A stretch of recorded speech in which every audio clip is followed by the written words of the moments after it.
ஜெயலலிதா அம்மையார் போனதும் எடப்பாடி வந்தார். எடப்பாடி போனதும் எல்லாரும் வந்து ஸ்டாலின் மேல வந்து ஸ்டாலின் தான் வராரு, விடியல் தர போறாருன்னாங்க. அதனால வந்து அவர் மேல நம்பிக்கை பண்ணி நான் கூட போட்டேங்க. ஆனா கடைசியில பார்த்தா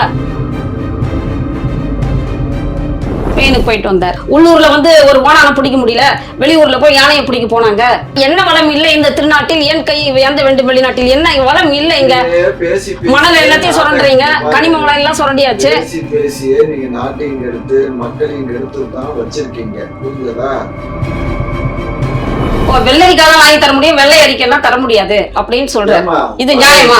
நீங்களே சொல்லுங்க. அண்ணாமலை நொண்ணாமலை எல்லாம் நாங்க பதில் சொல்ல வேண்டிய அவசியம் இல்ல. பதில் சொல்லிதாங்க ஆகணும். அவர் எதிர்கட்சி தலைவர். எந்த எதிர்கட்சி தலைவர்? அதான் சொல்றேன். பணம் பார்த்த பூமியை தான் இப்ப நம்ம அக்யூர் பண்ணி இப்ப அங்க வந்து சிப்காட் இல்லையே, விளை நிலத்திலேயே கூட நிறைய வந்து என்கரேஜ் பண்ணிருக்காங்களே. மிரட்டுனீங்களா? அப்ப நீங்க ஒத்துக்கிறீங்க? வேற வழி இல்ல.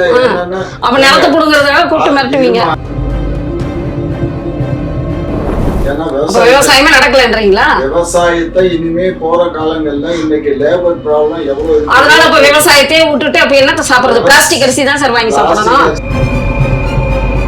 தமிழ்நாட்டுல எங்கேயாவது பட்னி சாவுன்னு உங்களால நிரூபிக்க முடியுமாமா? ஒரு ஊர்ல சொல்லுமா, எவனாவது பட்னி சாவுல செத்தான்னு சொல்லுங்க. இதுக்கு முன்னாடி கஞ்சி தூக்கி கடந்தா அம்மா உணவு திறந்தோன்னு அம்மா உணவகத்துல தான் எடுத்து மூடிட்டுருங்க. இப்ப தேவை என்ன இருக்கு? எவனுக்கு இங்க உணவு இல்ல. ஏழை வந்து ஒரு இட்லி 1 ரூபாய், தயிர் சாதம் 3 ரூபாய், 5 ரூபாய் பொங்கல். நிறைய காலேஜ் ஸ்டூடெண்ட்ஸ் வந்து எனக்கு தெரிஞ்சு எல்லாம் வாங்கி சாப்பிடுறாங்க. ஓசியில கொடுத்தா எல்லா பேரும் தான் வந்து சாப்பிடுவாங்க. ஓசி கிடையாது. அதாவது வந்து வறுமை கோட்டுக்கு கீழே முடியாதவங்க எல்லாரும் காசு கொடுத்துட்டு வாங்கி சாப்பிடுறாங்க. காசு என்ன? 1 ரூபா 2 ரூபா காசாமா? ஒரு இட்லி இன்னைக்கு 10 ரூபா 15 ரூபா. அதெல்லாம் 1 ரூபாய்க்கு அந்த அம்மா போட்டாங்க. அந்த அம்மா போட்டாங்க. அவங்க அந்த அம்மாவுடைய அம்மா வீட்டு காசு கொண்டு வந்தா போட்டாங்க. அந்த கட்சியில இருக்கிறவங்க எல்லாருமே வந்து அப்பா வீட்டு காசா கேக்குறீங்க. நீங்க பாருங்க அம்மா வீட்டு காசான்றீங்க. நீங்க எல்லாம் பப்புக்கு போனது இல்ல போல இருக்கு, சரியா? அதனால நீங்க போங்க. அங்க பூரா படிச்ச பொண்ணுங்கள்ல இருந்து எல்லாம் சிகரெட்டை கையில வச்சுட்டு தண்ணி பாட்டில குடிச்சிட்டு இருக்காங்க. போய் பாருங்க, பூரா எங்க ஸ்டூடெண்ட்ஸ். அப்போ ஆட்சி முடிகிறதுக்குள்ள மொத்த மதுக்கடையை மூடிடுறீங்க, ப்ராமிஸ் பண்றீங்க நீங்க. என்ன பேசுறீங்க? சரி, இவர் வந்து ஒரு மந்திரி, அதாவது வந்து ஓட்டு கேட்கும்போது நாங்க ஓட்டு போடுங்கன்னு கையெழுத்து கும்பிட்டு கேக்குறாங்க. என்னமா என்ன கேக்குறீங்க, என்ன ஆச்சு உங்களுக்கு அப்படின்னு இவர் கேட்கணும்ல. எல்லாம் கேட்க வேண்டிய அவசியம் எல்லாம் இல்ல. கேட்கணுங்க, கேட்க வேண்டிய அவசியம். மக்கள் பிரதிநிதி, மக்கள் பிரதிநிதி அவரை நம்பிதான் நாங்க ஓட்டு போட்டிருக்கோம். நாய், இந்த பாலிமார் நாய், மார்வாடி நாய் என்ன பண்ணுது? முதல் நாள் போய் அந்த இதை சூட் பண்றான். சூட் பண்ணி எடுத்துட்டு அதை அந்த நேரடி லைவ் ப்ரோக்ராமோட சேர்த்து அதை கம்பைன் பண்ணி அனுப்புறான், புரியுதா? 2 நாள் உணவு பொட்டலங்கள்லாம் வீணானது இதெல்லாத்தையும் காமிச்சுட்டு இருந்தாங்க. ஒரு சொட்டு ஒரு கொஞ்சம் சோறு கூட வீணாகல. எல்லாரும் சாப்பிட்டாங்க. எல்லாரும் சாப்பிட்டது மட்டும் இல்ல, அவன் பார்சல் கட்டி எடுத்துட்டு போனான். பையில கட்டி எடுத்து அந்த தண்ணி பாட்டிலோட கூட பேக்கெட்டா எடுத்துட்டு போனாங்க. பார்த்தோம், பார்த்தோம். சரி, 4000 கோடி வந்து செலவு பண்ணேன்னு சொன்னாங்க. 10 நிமிஷத்துல ஒரு தண்ணி கூட இருக்காதுன்னு சொல்லி பேசினாங்க. அடுத்த மழை காலமே வந்துரும் போல இருக்க. டெண்டர் கொடுத்து எப்ப போட்டு பண்ண முடியும்? அதுக்காக எடுத்தோம் கவுழ்த்தோம். அப்ப அதெல்லாம் மக்கள் வந்து மழை வெள்ளத்துல எல்லாம் பாதிக்கப்பட்டு, இப்ப நீங்களே சொன்னீங்க 3 நாள் தண்ணி இல்லாம ஒரு பாத்ரூம் போறது கூட இல்லாம இருந்தாங்கன்ட்டு. கஷ்டம் தான் இதெல்லாம். அரச நீங்க கல்வி ஊட்டாதீங்க, புரியுதுங்களா? உங்களுக்கு என்ன தேவை? மக்கள் வந்து சுபிக்ஷமா இருக்கணும். 3 நேரம் சுபிக்ஷமா இருக்கிறாங்களா? இப்ப அதே போல ஆட்டோமேட்டிக்கா நீங்க ஓட்டு போட்டு வந்துட்டு சைலண்டா இருந்துக்கோங்க அப்படின்றீங்க.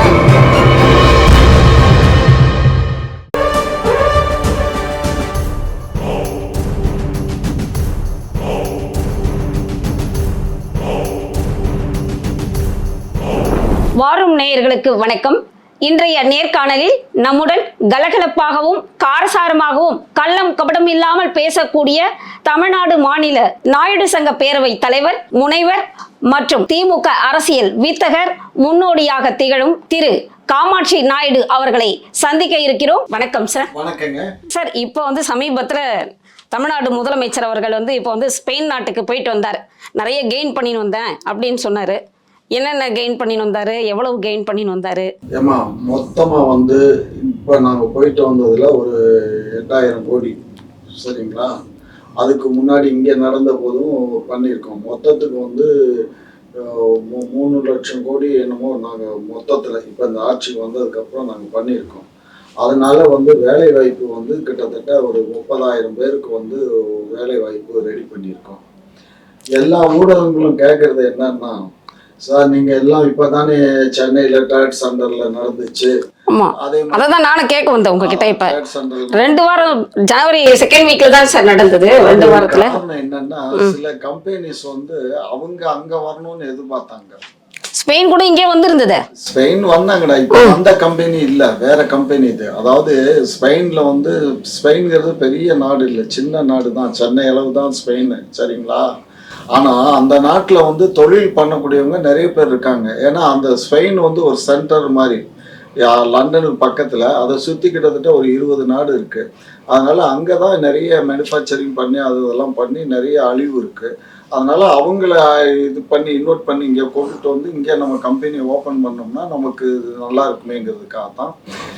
நிறைய நீங்கள் கேட்குறது இன்னொரு கொஸ்டின் கேட்பீங்க, எல்லாமே இங்கே செயல்பாட்டுக்கு வந்துருச்சான்னு. நாங்கள் இப்போ தான் ஒப்பந்தம் போட்டிருக்கோம், அதுதான் கேட்குறோம். அதான் இப்போ அவங்களுக்கு எவ்வளோ லேண்ட் வேணும். முன்னையே துபாய் போனார். ஏமா துபாய்க்கு போனதும் சரி, இப்போ அது ஒண்ணுமே தண்ணியில போட்ட கல்ல அப்படியே உள்ளவே இருக்குது, ஒண்ணுமே தெரியல என்னன்ட்டு. அதெல்லாம் ஒன்றுமே தெரியலன்னு கல்லுக்குள்ள தண்ணியை போட்டு, தண்ணியில் கல்லை போட்டிங்கன்னா எப்படி தெரியும்?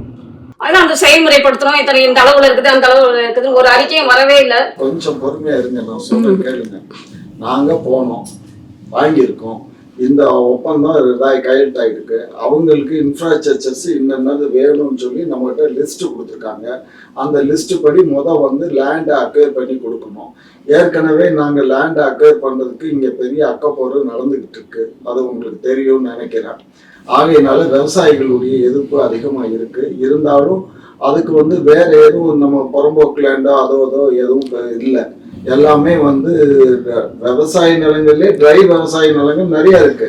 கல்டிவேஷன் நடக்கூடியது வேற, கல்டிவேஷன் விலை, அதாவது விவசாயிகளை பாதிக்கிறதால தானே அவங்க வந்து பரந்தூர் விமான நிலையத்திலிருந்து எல்லாத்துக்குமே வந்து அவங்க வந்து எதிர்ப்பு தெரிவிக்கிறாங்க. பரந்தூர் விமான நிலையம் நம்மளுடைய ஜூரிசெக்ஷன் இல்லை, புரிஞ்சுக்கோங்க. பரந்தூர் விமான நிலையம் மத்திய ஒன்றிய அரசினுடைய செயல்பாடு. அவங்க நம்மள லேண்டை அக்வயர் பண்ணி கொடுக்கணும்னு நம்மகிட்ட கேட்கறாங்க. இதான் நம்ம கேட்கிறோம். அதனால வந்து அவங்க வந்து விவசாயிகள் வந்து எதிர்ப்பு தெரிவிக்கிறாங்க.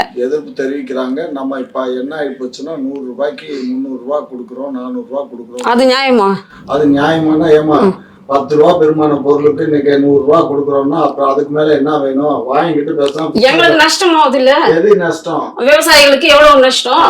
அவங்க காலகாலமா வச்சு விவசாயம் பண்ணி சாப்பிட்டுட்டு இருக்காங்க. நான் விவசாயிடா, நான் 100கணக்கான ஏக்கரை வச்சிருந்த விவசாயி. எங்க வீட்டுல எல்லாத்தையும் கணக்கு பார்த்தோம்னா உலக அளவு கூட எங்களுக்கு மிஞ்சாது. எல்லாம் செலவு தானே தவிர விவசாயி. அதான் அவங்க அப்ப நீங்களே ஒத்துக்கிறீங்க, அவங்களே ஏற்கனவே கஷ்டத்துல இருக்காங்க. அதுல இருக்கிறதுல வந்து அதையும் கொஞ்சம் புடுங்கிக்கிறேன் அப்படின்னு அவங்க நிலை என்ன வருது? இருமா, பொறுமையா கேளுமா. விவசாயம் பண்ணி எவனும் 3 நேரம் உருப்படியா சாப்பிட்டது இல்ல. அவன் என்னைக்குமே வந்து விவசாயி கஷ்டப்படுவான். கஷ்டப்படுறவன் ஒரு நேரம் சாப்பிட்டாலே பெரிய விஷயம்.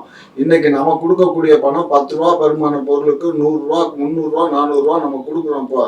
அப்படி இருக்கும்போது அந்த பணத்தை வாங்கி அவன் ஆயிருக்கு மாசம் 1 லட்சம் ரூபா செலவு பண்ணா கூட எவ்வளவு காசு வரும் தெரியுங்களா? 1 ஏக்கரா கொடுத்தோம்னா அவ்வளவு காசை வச்சு அவன் நல்லா சந்தோஷமா வாழலாம். எங்க வீடு வாசல நிலம் எல்லாத்தையும் விட்டுட்டு இப்ப நான் வாடகை இருக்கிறாங்க, அந்த மாதிரி வாடகை, அட்வான்ஸ். இருமா, இந்த சென்னை பத்தி உனக்கு தெரியுமா? நீங்க மெயின்டெனன்ஸ் சார்ஜ். நான் சென்னையில இப்ப இருக்கேன், சொந்த ஊர் வேலூர். வேலூர்ல இருந்து இங்க பொழைக்கத்தானே வந்தீங்க? வேலூர்ல என்ன வேலை? வேலூர்ல அப்பா போலீஸ், அதுல இருந்தோம். அப்பா போலீஸ், அதனால நீங்க இப்படி வந்துட்டீங்க. சில விவசாய குடும்பம் நாங்க இருக்காங்க, எங்க வீட்லயே இருக்காங்க விவசாய குடும்பம். விவசாயம் பண்ணவங்க எல்லாருமே என்ன பண்ணோம், நிலம் பழத்தை நாங்களே 1க்கு 2 இப்ப விலைக்கு வித்துக்கிட்டு தான் சென்னைக்கு குடியேறி இருக்கோம், புரிஞ்சுக்கோங்க. ஏன்னா விவசாயமே நடக்கலன்றீங்களா? விவசாயத்தை இனிமே போற காலங்கள்ல இன்னைக்கு லேபர் ப்ராப்ளம் எவ்வளவு இருக்கு. அதனால இப்ப விவசாயத்தையே விட்டுட்டு அப்ப என்னத்த சாப்பிடுறது? பிளாஸ்டிக் அரிசி தான் சார் வாங்கி சாப்பிடணும். அரிசி எல்லாம் சாப்பிட இல்ல, வேற என்ன சாப்பிடுறது? அதுக்கு விவசாயம் பண்ணி நிறைய கொள்முதல் பண்ணி இன்னைக்கு தஞ்சை அந்த டெல்டா மாவட்டங்கள்ல நிறைய பயிர்கள் இருக்கு. ஆத்து பாசனத்துல விளையிற நிலங்கள்லாம் இருக்கு. அந்த நிலங்களை கொண்டுட்டு வந்து நம்ம சமைச்சு சாப்பிடலாம். இப்ப நம்ம அக்கேர் பண்றது மானாவாரி நிலங்கள், புரிஞ்சுக்கோங்க. மழை பெஞ்சாதான் அங்க வெள்ளாம வருமே தவிர வானம் பார்த்த பூமியா தான் இருக்கு ஒரு சிலது. அதத்தான் சொல்றேன், வானம் பார்த்த பூமியை தான் இப்ப நம்ம அக்வயர் பண்ணி இப்ப அங்க வந்து சிப்காட் இல்லையே, விளை நிலத்திலேயே கூட நிறைய வந்து என்கரேஜ் பண்ணிருக்காங்களே. இங்க பாருமா, திருவண்ணாமலையில நடந்த விஷயம் தெரியுமா? திருவண்ணாமலையில மொத்த ஏக்கரா வந்து நமக்கு பண்றது 300 ஏக்கரா. அந்த 300 ஏக்கரால மொத்தமே 64 ஏக்கரா தான் வந்து விவசாய நிலம். அதுவும் மானம் பார்த்த பூமி தானே தவிர வேற ஒன்றும் இல்லை. அந்த ஸ்ட்ரைக் பண்ணவங்க எல்லாம் அந்த லேண்ட்ல விவசாயம், எந்த விவசாயி நிலத்துக்கு சொந்தக்காரன் வந்து உட்காரல. அவன் எங்கிட்டாவது நமக்கு காசு கிடைச்சா போதும் தான் அவன் நினைச்சிட்டு இருக்கான். அப்படி இல்ல, எல்லாரும் அப்படி நினைக்கல. எதுக்கு தெரிவிச்சாங்க, ஊடகத்திலயும் வந்தது. சொல்றதை கேளுமா, நான் அங்க இருக்கக்கூடிய அந்த விவசாய கூலி இருக்கான் பாருங்க, அந்த டெய்லி தினக்கூலிக்கு போவான் பாருங்க, அந்த தினக்கூலி ஆட்கள் தான் எடப்பாடியாரு காசை கொடுத்து அவங்கள கூட்டிட்டு வந்து அந்த ஆளுல விவசாய போர்வையில வந்து உட்காத்தி வச்சாரு. புரிஞ்சுக்கிட்டீங்களா? அதுலதான் நாங்க மிரட்டுறதுக்காக இவங்களை என்ன பண்றோம்னு ஒரு 7-6 பேர் மிரட்டுனீங்களா? அப்ப நீங்க ஒத்துக்கிறீங்க? வேற வழி இல்ல. என்னன்னா அப்ப நிலத்தை புடுங்கிறதுக்காக கூப்பிட்டு மிரட்டுவீங்க. அரசு நிலங்களை வந்து நம்ம இருக்கிறோம் பக்கத்துல புறம்போக்கு ஒரு 80 ஏக்கரா இருக்கு. அந்த பொருள் வந்து அவங்களது, அவங்களை கூப்பிட்டு அவங்க விருப்பம் இல்லைன்னு போது மிரட்டுறாங்க. அவன் இல்லம்மா, நான் சொல்றதே உனக்கு புரியல. நிலத்துக்கு சொந்தக்காரன் அவன் இல்ல. இப்ப அந்த குண்டாஸ் போட்டுமே அவன் பூராமே நிலத்துக்கு சொந்தக்காரனா? அவன் பூரா நிலத்துக்கு சொந்தக்காரன் இல்ல, அவன் கூலி விவசாயி. அதாவது விவசாயத்துல கூலிக்கு போறவன் அவன் தான் இருக்கானே தவிர விவசாயி ஓனர் ஆஃப் லேண்ட் கிடையாது. ஓனர் ஆஃப் லேண்ட் வந்து இருந்தாலும் விவசாயிங்க வந்து உட்கார்ந்தாங்கன்றீங்களா நீங்க? நீ மூச்சை தொலைக்கிறோமா? அதாவது நான் சொல்றது சொல்லுங்க சொல்லுங்க சொல்லுங்க சொல்லுங்க. விவசாய கூலின்னு ஒருத்தவங்க ஒரு இனம் இருக்குது. ஆமா, அந்த இனம் தான் அன்னைக்கு வந்து உட்கார்ந்தது. 100 நாள் வேலை வாய்ப்பு இருக்குல்ல, அந்த வேலை வாய்ப்புக்கு போறவங்களும் அவங்களும் தான் அவங்க வந்து அன்னைக்கு உட்கார்ந்தது. சரிங்களா? இது ஒரு பிரச்சனை பண்ணணுங்கிறதுக்காகவே திட்டமிட்டு செய்யப்பட்ட ஒரு சதி. அதுக்கப்புறம் இந்த நிகழ்ச்சி நடந்து ஒரு 10 நாள் கழிச்சு 5000 சொச்சம் பேர் வந்து அன்றைக்கு விவசாய சங்கங்கள்ல இருந்து வந்து உண்ணாவிரதம் உட்கார்ந்தாங்க. ஞாபகம் இருக்குது அவங்களுக்கு? ஆர்ப்பாட்டம் பண்ணி என்ன எவ்வளவு பேர் இருக்கும் அந்த கூட்டம்? இது வெறும் 200ல இருந்து 300 பேர் தான் இருந்தது. இவங்க 5000 சொச்சம் பேர் வந்து உட்கார்ந்தாங்க. எப்படி உட்கார்ந்தாங்க? எங்களுக்கு சிப்காட் வேணும், தொழில் வேணும். அது ஏற்கனவே திருவண்ணாமலை மாவட்டம் தொழில்துறையில ரொம்ப இப்பதான் எனக்கு ஆள் வேணும்னா எல்லாம் 500 ரூபாய் தலைக்கு 500 ரூபாய் அதெல்லாம் கொடுத்தா வராங்க. அது போல கும்பல் வந்து வந்தா உட்கார்ந்தா. திருவண்ணாமலை மாவட்டம் தொழில்துறையில ரொம்ப பின்தங்கிய மாவட்டம். அங்க சிப்காட் வந்துச்சுன்னா தொழில்துறைகள் அங்க நல்லா நடக்கும். சரிங்களா? அங்க இன்னைக்கு வந்து திருவண்ணாமலையில கிரிவலம் அந்த சிவனை வச்சுதான் அங்க இன்னைக்கு இந்த சிட்டியே இருக்கு. வேற ஒண்ணு அங்க வருமானத்துக்கு. நீங்க கிரிவலம் ஞாபகம் வருது. அங்க கூட ஒரு டாஸ்மாக் கடையெல்லாம் வைக்கலான்ட்டு கூட இது போட்டிருக்காங்க. ஒரு பிரச்சனையில போயிட்டு இன்னொன்னு டைவர்ட் பண்ண. இல்ல நீங்க சொல்லும் போது ஞாபகம் வந்தது. சரி, நீங்க தண்ணி அடிப்பீங்களா? இல்ல பேப்பர்ல படிக்கிறதுதான். கேள்வி கேட்கறோன்றதுக்காக சொல்றோன்றதுக்காக அந்த மாதிரி சொல்லலாமா? கடைகள் இருந்துச்சு ஏற்கனவே, அம்மா காலத்துல இருந்துச்சு. எங்க கிரிவல பாதையில இப்ப நாங்க இந்த 500 கடை மூடுனதுல 2 கடை நாங்க மூடிட்டோம். சரிங்களா? கிரிவல பாதைன்னா அந்த கிரிவல பாதையிலே இல்ல, அதுல லெப்ட்ல திரும்பின உடனே மெயின் ரோட்ல லெப்ட்ல திரும்பின உடனே இருந்துச்சு. அந்த கடை 2 கடையை மூடி இருக்கோம். சரிங்களா? அதனால நீங்க நினைக்கிற மாதிரி, அதாவது அரசாங்கங்கிறது நீங்க தான் அரசாங்கம், அரசாங்கங்கிறது நீங்க தான் மக்கள்ன்றீங்க. ஆமா, மக்கள் தான் அரசாங்கம். மக்களால் தேர்ந்தெடுக்கப்பட்டுதான் நாங்க ஆட்சி பண்ணிட்டு இருக்கோம். மக்களால் தேர்ந்தெடுக்கிறோம். ஆனா மக்களுக்கு எந்த விதமான நன்மை ஒண்ணுமே கிடைக்கலையே. நீங்க மக்களுக்கு நன்மை கிடைக்கலன்னு நீங்களா கூவிட்டு இருந்தா எப்படி? கோழி கூவுனா விடிஞ்சு எல்லா துறையிலயும் கரப்ஷன். சொல்றதை கேளுங்க, கோழி கூவி விடியாது, அது ஆட்டோமேட்டிக்கா விடிஞ்சிரும். கோழியும் கூவும், அவ்வளவுதான். அது மாதிரிதான் நீங்க எல்லாம் கூவுறீங்க. அதே போல ஆட்டோமேட்டிக்கா நீங்க ஓட்டு போட்டு வந்துட்டு சைலண்டா இருந்துக்கோங்க. நீங்க நல்லா சத்தம் போடுங்க, நல்லா கேளுங்க. சத்தம் எங்களுடைய கோரிக்கைகள் ஒண்ணு கூட மக்களுக்கு இது பண்ணலையே. கேட்கறதுக்கு உங்களுக்கு எல்லா உரிமைகளும் இருக்கு. கேட்கறத கேட்க கூடாதுன்னு சொல்லல. மாநில அரசுங்கிறது வந்து இந்த நம்ம தமிழ்நாடை பொறுத்த மட்டும் எங்களால் முடிந்த அளவுக்கு மட்டும் இல்ல, முடியாத அளவுக்கு முயற்சி பண்ணி நாங்க மணல்ல கயிறை திரிக்க முடியுமான்னு முயற்சி பண்ணிக்கிட்டு இருக்க அரசு இது. சரிங்களா? அப்படிப்பட்ட அரச நீங்க கழுவி ஊத்தாதீங்க. புரியுதுங்களா? உங்களுக்கு என்ன தேவை? மக்கள் வந்து சுபிட்சமா இருக்கணும். 3 நேரம் சுபிட்சமா இருக்கிறாங்களா? இப்ப எங்கயாவது கொஞ்சம் பொறுமா, தமிழ்நாட்டுல எங்கேயாவது பட்னிச்சாவுன்னு உங்களால நிரூபிக்க முடியுமாமா? ஒரு ஊர்ல சொல்லுமா, எவனாவது பட்னி சாவுல செத்தான்னு சொல்லுங்க. இதுக்கு முன்னாடி கஞ்சி தொட்டி கடந்தா அம்மா உணவு திறந்தோன்னு அம்மா உணவகத்துலதான் இழுத்து மூடிட்டுருங்க. இப்ப தேவை என்ன இருக்கு? எவனுக்கு இங்க உணவு இல்ல. நீங்க அப்படி சொல்லாதீங்க. இதே இந்த சென்னையில சும்மா இதெல்லாம் கதாக்கெல்லாம் விடக்கூடாது. சும்மா நீங்க பாட்டு தேவையில்லாம 200 கோடி ரூபாய் செலவு பண்ணிக்கிட்டு எவ்வளவு ஏழை வந்து ஒரு இட்லி 1 ரூபாய், தயிர் சாதம் 3 ரூபாய், 5 ரூபாய் பொங்கல். நிறைய காலேஜ் ஸ்டூடெண்ட்ஸ் வந்து எனக்கு தெரிஞ்சு எல்லாம் வாங்கி சாப்பிடுறாங்க. ஒரு சப்பாத்தி 2 ரூபாய் சார். ஏமா ம். ஒரு பழமொழி எல்லாத்தையும் எடுத்து மூடிட்டீங்க. கப்பல்ல பொண்ணு வந்தா எனக்கு ஒண்ணு எங்க அப்பாவுக்கு ஒண்ணுமா, கேள்விப்பட்டிருக்கீங்களா? இல்ல நான் கேள்விப்படல, சொல்லுங்க. கேள்விப்படல. அந்த கதை தான் நீங்க பேசுற கதை. ஓசியில கொடுத்தா எல்லா பேரும் தான் வந்து சாப்பிடுவோம். ஓசி கிடையாது. அதாவது வந்து வறுமை கோட்டுக்கு கீழே முடியாதவங்க எல்லாரும் காசு கொடுத்துட்டு வாங்கி சாப்பிடுறாங்க. காசுன்னா என்ன? 1 ரூபா 2 ரூபா காசாமா? ஒரு இட்லி இன்னைக்கு 10 ரூபா 15 ரூபா. அதான் 1 ரூபாய்க்கு அந்த அம்மா போட்டாங்க. அந்த அம்மா போட்டாங்க. அவங்க அந்த அம்மாவுடைய அம்மா வீட்டு காசை கொண்டு வந்தா போட்டாங்க. அதுதான், அதாவது வந்து புரிஞ்சுக்கம்மா, அந்த கட்சியில இருக்கிறவங்க எல்லாருமே வந்து அப்பா வீட்டு காசா கேக்குறீங்க, நீங்க பாருங்க அம்மா வீட்டு காசான்றீங்க. இந்த அம்மா பண்ண திட்டம் நல்ல திட்டமானா நல்ல திட்டம் தான். ஏழையாக்குற திட்டம், ஏழையாக்கி சோம்பேறி ஆக்குற திட்டம். 3 வேளை சோத்தை போய் தின்னுட்டு எங்கேயாவது படுத்து எழுந்திரிச்சு போடா அப்படிங்கிற கதை அப்படி இல்லை. நாங்க இப்ப பண்றது, நாங்க அதை மூடுறோம் அப்படின்னா, இன்னும் மூடணும் அப்படின்னு சொன்னாலும் நாங்க சோம்பேறி ஆக்காம அவனுக்கு வேலை வாய்ப்பை உண்டு பண்ணி அவனே சுயமா சம்பாதிச்சு சாப்பிட்றதுக்குரிய வழியில நாங்க செஞ்சுட்டு இருக்கோம். அது முக்கியமா, சோம்பேறி ஆக்குறது முக்கியமா? இன்னைக்கு வேலை வாய்ப்பு கல்வியை கொடுக்கணுங்கிறதுக்காக தான் எங்க முதலமைச்சர் இந்த பாடுபட்டுக்கிட்டு இருக்காரு. எங்க ஸ்பெயினுக்கு போயிட்டு வந்தார். ஸ்பெயினுக்கு போயிட்டு வந்தாரு. ஏமா ஸ்பெயினுக்கு போனா என்ன, லண்டன் போனா என்ன, எங்க சிங்கப்பூர் போனா என்ன, எங்க போனாலும் பணத்தை ரெடி பண்ணி கொண்டுட்டு வர்றாங்க. இங்க தொழில்களை ஆரம்பிக்கிறாங்க, இன்ஃப்ராஸ்ட்ரக்சர்ஸ் டெவலப் பண்ணுவாமா. எப்பயுமே ஒரு ஒர்க்குன்னு ஆரம்பிச்சோம்னா கிட்டத்தட்ட 1 வருஷம் 2 வருஷம் ஆகும். இப்ப நம்ம லேண்டை அக்வயர் பண்ணி இன்னுமே கொடுக்க முடியல. லேண்டை கொடுக்கணும்.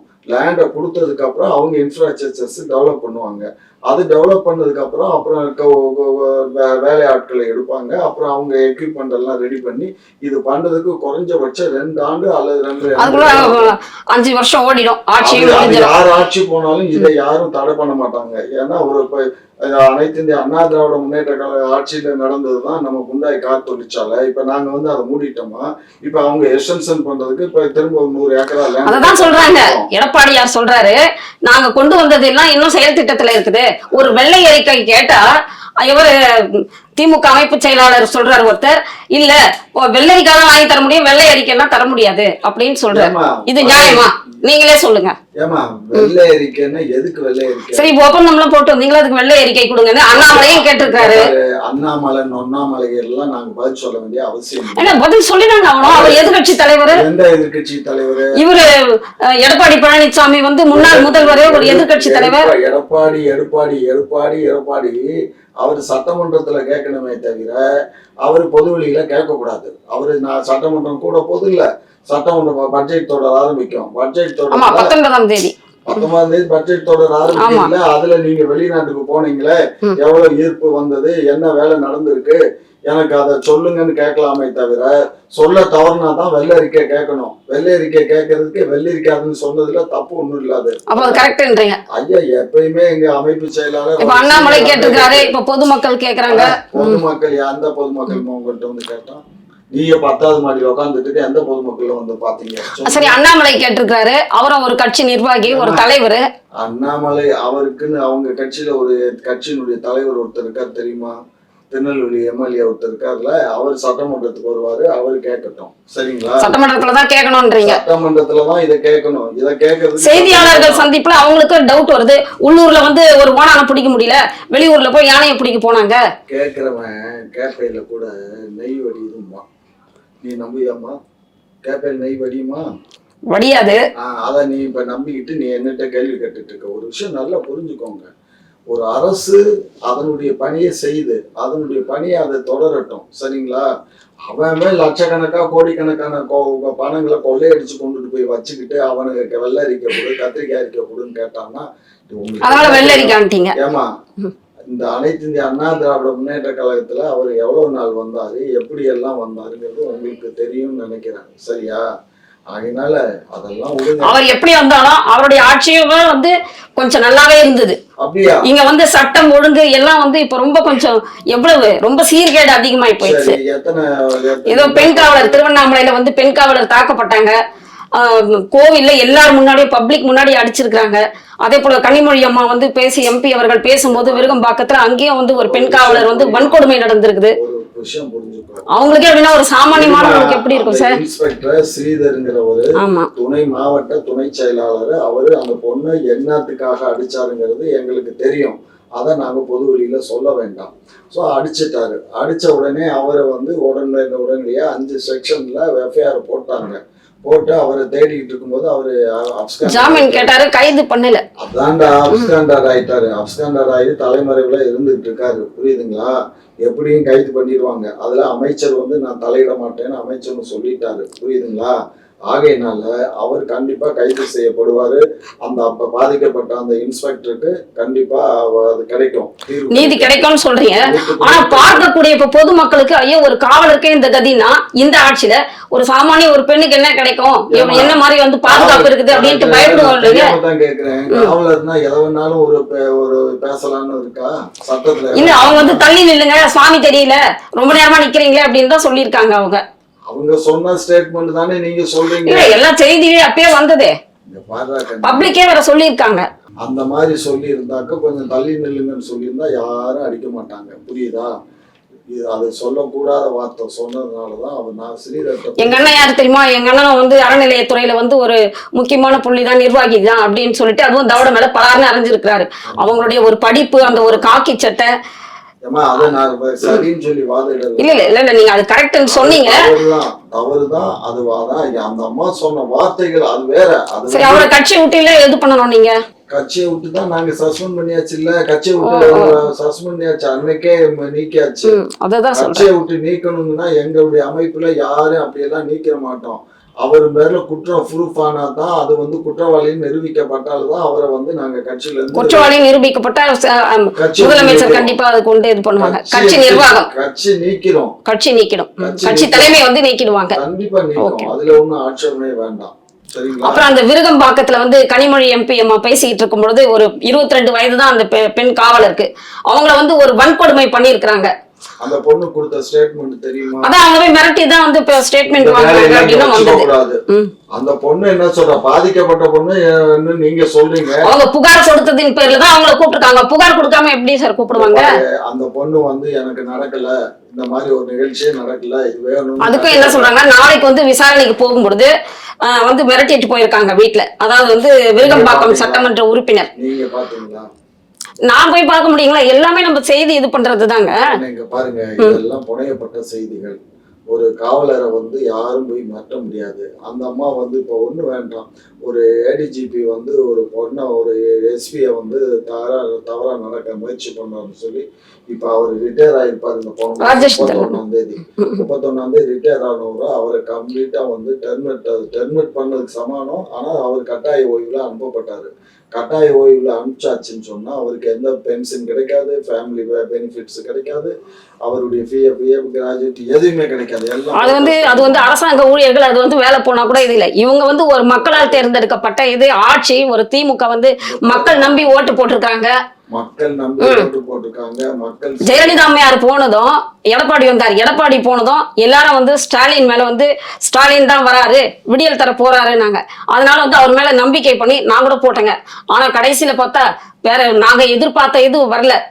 நிறைய நீங்க எதிர்பார்த்தது சட்டியில இருந்தா தானே அகப்பையில வரும். சட்டிலே இல்லையா, அப்புறம் சட்டில என்ன இருக்கணும்? உங்களுக்கு சொல்லிட்டு தான் இருக்கணும். ஏன் தமிழ் என்ன வளம் இல்லை இந்த திருநாட்டில்? ஏன் கை உயர்ந்த வேண்டும் வெளிநாட்டில்? என்ன வளம் இல்லை இங்க? மணல் எல்லாத்தையும் சுரண்டுறீங்க, கனிம வளம் எல்லாம் சுரண்டியாச்சு. பேசியே நீங்க நாட்டையும் கெடுத்து மக்களையும் கெடுத்து தான் வச்சிருக்கீங்க. புரிஞ்சதா? கனிம வளம் டாஸ்மாக் மட்டும் அங்கங்க இருக்கு. டாஸ்மார்க்னால டாஸ்மார்க் மட்டும் இல்லாம இருந்தா எத்தனை பேர் இன்னைக்கு கள்ளச்சாராயத்தை அறிஞ்சு செத்து போயிருப்பான் தெரியுமா உங்களுக்கு? அதுதான் அவங்க இறந்துக்கு தான் 10 லட்சம் கொடுத்தாங்களே டக்குன்னு. கொத்தா செத்துருவான். ஜனங்கள் வந்து குடிங்க, அதனால அது வேணும்ன்றீங்க. நாங்க எங்க முதலமைச்சர் மு.க. ஸ்டாலின் அவருடைய தந்தையார் கருணாநிதி அவர்கள் வந்து திறந்தாங்க சாராய கடை, கள்ளுக்கடையை. இது வேண்டான்னு சொல்லிட்டு அவங்க ஆட்சி காலத்திலே மூடிட்டாங்க. அதுக்கப்புறம் வந்து எம்ஜிஆர் ஆட்சி காலத்துலதான் சாராய கடை ஏலம் விடப்பட்டது. அந்த காலம் சாராய கடை நடந்துகிட்டு இருந்தது. அதுக்கப்புறம் அவர் தவறின உடனே அம்மா ஆட்சிக்கு வந்த உடனே அவங்க டாஸ்மார்க்கை கொண்டுட்டு வந்து டாஸ்மார்க்கை ஏலம் கொடுத்தாங்க. ஒவ்வொரு கடைகளுக்கும் ஏலம் கொடுத்து ஏலத்துல எடுத்து அவங்க நடத்தினாங்க. ஏன் இது இவ்வளவு காசு போகுது, ஏன் நம்மளே நடத்தணும்? நீங்க சொல்றதுக்கே வர சரிங்க. எம்ஜிஆர் வந்தாரு, ஜெயலலிதா அம்மையார் வந்தாங்க, எல்லாருமே வந்து டாஸ்மாக் அது எல்லாத்தையும் முறைப்படுத்தினாங்க. அரசு தான் ஆக்குனது ஜெயலலிதா அம்மா தான், புரிஞ்சுக்கோங்க. மதுபானத்தை வந்து அரசாங்கம் கொள்முதல் பண்ணி விற்பனை நிலையத்தை ஆரம்பிச்சு அதுக்கு ஒரு 5000-6000 பேர் வேலைக்கு போட்டு ஊரெல்லாம் கடையை தெரிஞ்சு எல்லாத்தையும் குடிக்க வச்சு எல்லாத்தையும் பழக்கி விட்டது அந்த அம்மா. சார் நீங்க சொல்றீங்க அதையே அவங்க வந்து ஒரு வரைமுறையில வச்சிருந்தாங்க. உங்க கட்சியில என்ன சொன்னாங்கன்னு சொன்னீங்கன்னா, அதாவது வந்து காலையிலேயே குடிச்சாதான் வந்து சுறுசுறுப்பா வேலை செய்வாங்க. அதாவது வந்து கிரிக்கெட் இது ஸ்டேடியம்லாம் இருக்குது பாருங்க, அங்கே குடிக்கலாம், அதே போல வந்து கல்யாண மண்டபத்துல குடிக்கலாம் அப்படின்னு எல்லாம் சொன்னது வந்து அமைச்சருங்களே இதுவா விட்டாங்க. அதுக்கப்புறமா வந்து அறிக்கையை விட்டுட்டாங்க. காலையில சொன்ன சட்டம் வந்து மாலையில வந்து உடனே திரும்ப பெற்று விட்டது. திரும்ப இந்த மாதிரி எல்லாம் பேசக்கூடாது. எந்த ஒரு சட்டம் ஜீவோ போடல, அதான் சொல்றேன். காலையில சொல்லி அதெல்லாம் போய் பேசக்கூடாது. பேசினாங்க சொன்னாங்கிறது இருக்கலாம். காலையில அறிக்கை வந்தது. ஒரு அமைச்சர் வந்து இந்த மாதிரி இருந்தா நல்லா இருக்கும், அந்த மாதிரி இருந்தா நல்லா இருக்கும், மாலையில வந்து வாபஸ் வாங்கிக்கிட்டாங்க.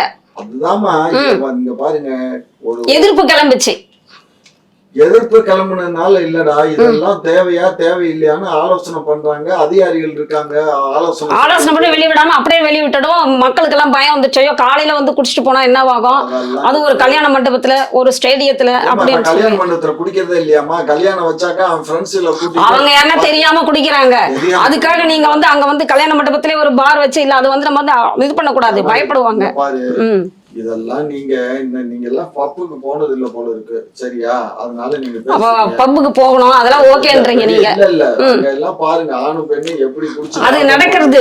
அதுக்காக இது வந்து குடும்பத்துல இருக்கிறவங்க எல்லாம் குடிச்சு வந்து குடும்பங்கள் இதுவாகுதே, நாசமா போறதே. ஸ்டார் ஹோட்டலுக்கு போங்க, அங்க பூரா படிச்ச பொண்ணுங்கள்ல இருந்து எல்லாம் சிகரெட்டை கையில வச்சுட்டு தண்ணி பாட்டில குடிச்சிட்டு இருக்காளுங்க. போய் பாருங்க, பூரா எங்க ஸ்டூடெண்ட்ஸ். சரி, அவங்க எல்லாரும் காலேஜ் ஸ்டூடெண்ட்ஸ், கொஞ்சம் பண வசதி இருக்கிறவங்க போறாங்க. ஏழை இவங்க குடும்பங்கள்லாம் வந்து நாசமாகுதே. அதுக்கு என்ன செய்யலாம்? நாங்க தான் 500 கடையை மூடிட்டோம்ல, இன்னொரு 500 கடையை மூடிடுவோம் இந்த ஆட்சி காலத்திலேயே, கவலைப்படாதீங்க. 500 கடை மூடிடுறீங்க. அப்போ ஆட்சி முடிகிறதுக்குள்ள மொத்த மதுக்கடையை மூடிடுறீங்க, ப்ராமிஸ் பண்றீங்க நீங்க. மொத்த மதுக்கடையை மூட முடியுமானா முடியாது. இன்னொரு 500 கடை இப்ப லிஸ்ட் எடுத்துட்டு இருக்காங்க. பெண்கள் நீங்க கேட்டீங்க இல்லைங்களா, ஒரு டீச்சர் ஒரு ஆசிரியை வந்து மடிப்பிச்சை கேட்கிறாங்க கல்வி அமைச்சர் முன்ன, அவர் கண்டுக்கவே இல்லை. அதே ஈரோடு கிழக்கு தேர்தலில் வந்து போனீங்க, வடை சுட்டீங்க, தோசையெல்லாம் சுட்டாங்க.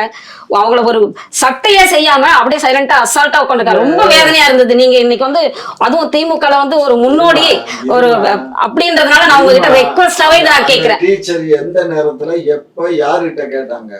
இப்ப அன்பில் மகேஷ் கல்வித்துறை அமைச்சர், பள்ளி கல்வித்துறை அமைச்சர் அன்பில் மகேஷ் வந்து ஒரு மீட்டிங்ல பேசிட்டு இருந்தார். அப்ப வந்து அந்த ஆசிரியை வந்து ஏதோ ஒரு கோரிக்கை வச்சு மடிப்பிச்ச முந்தானை வச்சு கேட்கிறாங்க.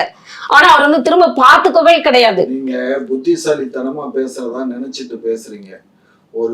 ஒரு டீச்சர் வந்து அவங்க வந்து கவர்மெண்ட் சர்வெண்டா இருந்திருந்தா ஒரு அமைச்சரை நேரடியா போய் அவர் தங்கி இருக்க இடத்துலயோ அல்ல அவங்க அலுவலகத்திலயோ ஒரு மீட்டிங்ல தான் வந்து கோரிக்கை வச்சு கேக்குறாங்க.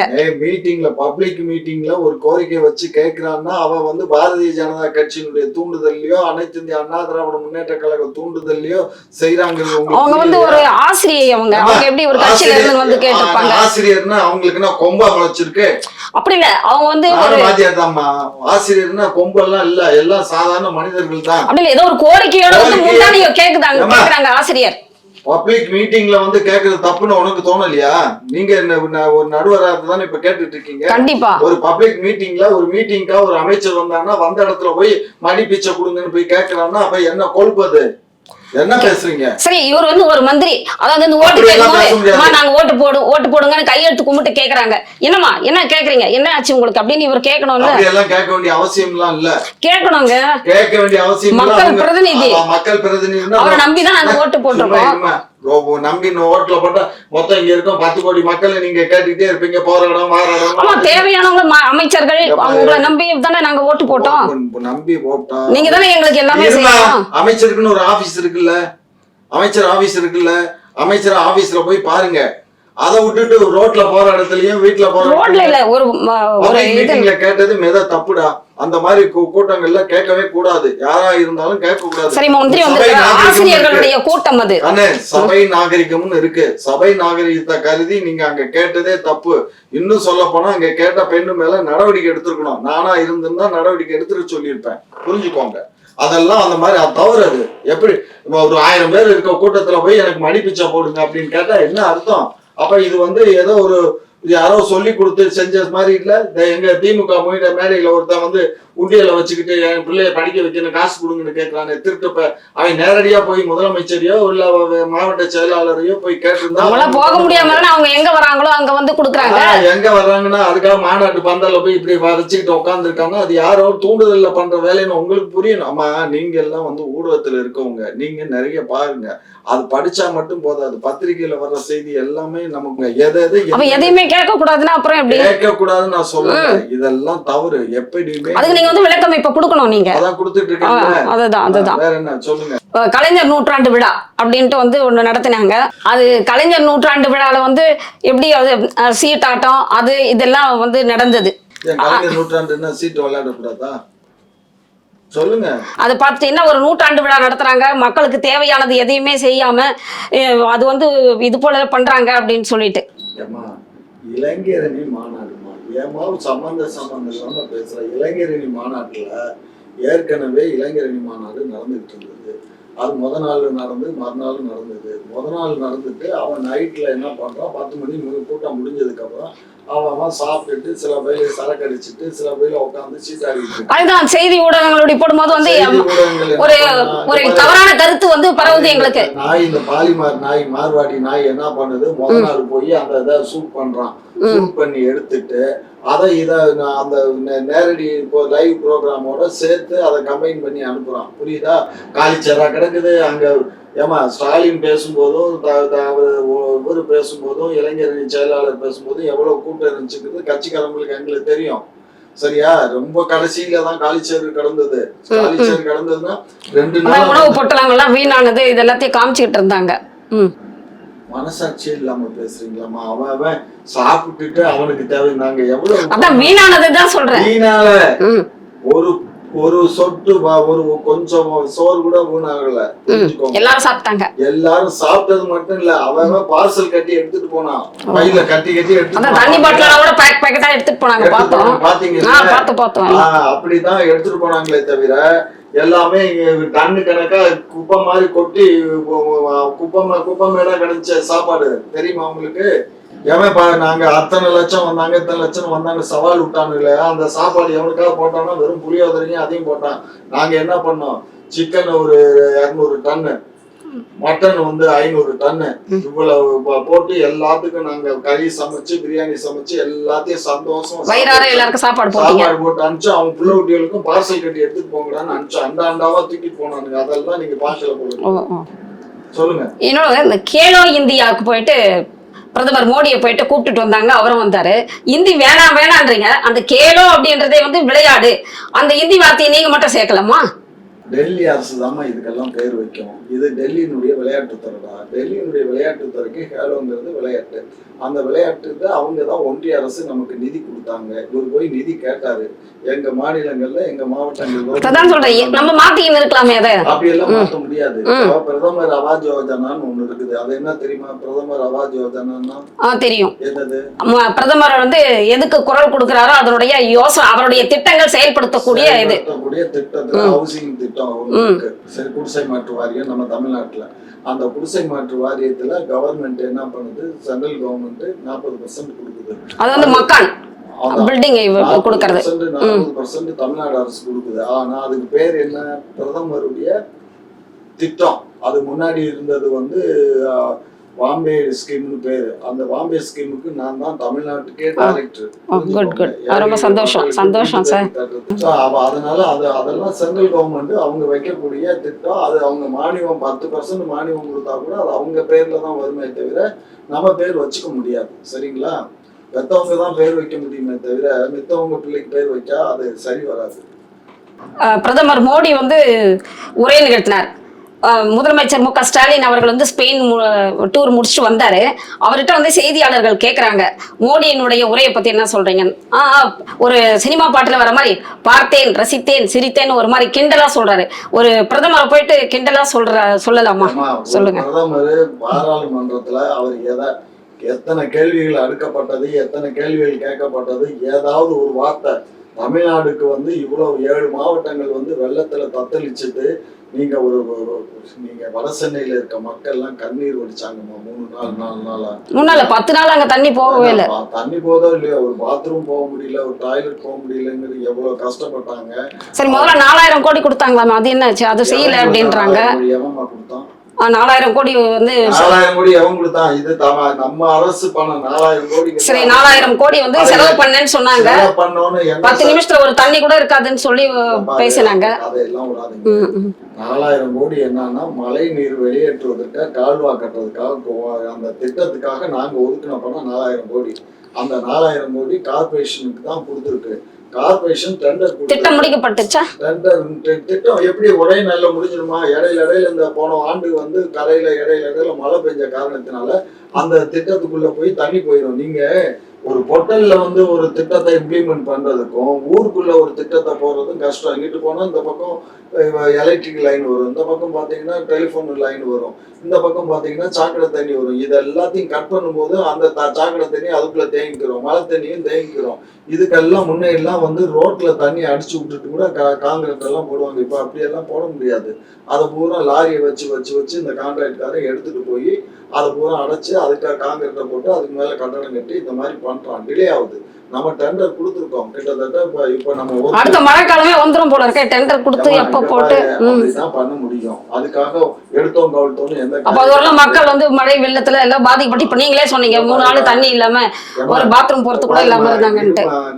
கஷ்டம் தான். இதெல்லாம் மழை வர்றது எப்பயாவது கஷ்டத்தை எல்லாம் நிவர்த்தி பண்றதுக்கு தான் மக்களை நாங்க வந்து தேர்ந்தெடுக்கிறோம். முதலமைச்சர், மந்திரிகள் எல்லாரையும். புரியாம பேசுறீங்க. மழைன்னா சாதாரண மழை பெஞ்சதாமா? நீங்க உங்க லைஃப்ல இந்த மாதிரி ஒரு மழையை நீங்க பாத்துருக்கீங்களா? இதான் வானிலை மையத்து மேலேயே வேற குறை சொல்லிட்டீங்களே கடைசியில. 36 சென்டிமீட்டர் மழை பெஞ்சிருக்குடா. 36 சென்டிமீட்டர் மழை பெஞ்சிருக்கு. இது வந்து 400 ஆண்டுகளுக்கு அப்புறம் தான் இந்த மழை. அதே மாதிரி 125 ஆண்டுகளுக்கு பின்னாடி தான் அந்த 3 மாநிலங்கள்ல மாவட்டங்கள்ல பெஞ்ச மழை பெஞ்சிருக்கு. ஒரே நாளையில 69 சென்டிமீட்டர் மழை பெஞ்சிருக்கு. 69 சென்டிமீட்டர் மழைன்னா என்ன நினைச்சு பாருங்க. அப்படியே வானமே இடிஞ்சு கொட்டிட்டு இருந்திருக்கு. ஆகையினால நீங்க நினைக்கிற மாதிரி இது இல்ல, புரிஞ்சுக்கோங்க. அதனால நாங்க நல்லதே செய்வோம், நல்லதே அதான் எதிர்பார்க்கிறோம் உங்ககிட்ட இருந்து. உங்க ஊடகங்கள் இந்த பொய் பிரச்சாரங்களை தவிர்த்துட்டு நல்லதையே சொல்லுங்க, நல்லதையே கேளுங்க, நல்லதையே நினைங்க, நல்லதே நடக்கும். உங்களுடைய பொன்னான நேரத்தை வந்து எங்களுடைய வாரும் சேனலுக்காக ஒதுக்கி நான் கேட்ட கேள்விகளுக்கும் மிக அமைதியாக அழகாக எடுத்து கூறியமைக்கு நன்றி. வணக்கம் சார். வணக்கம்.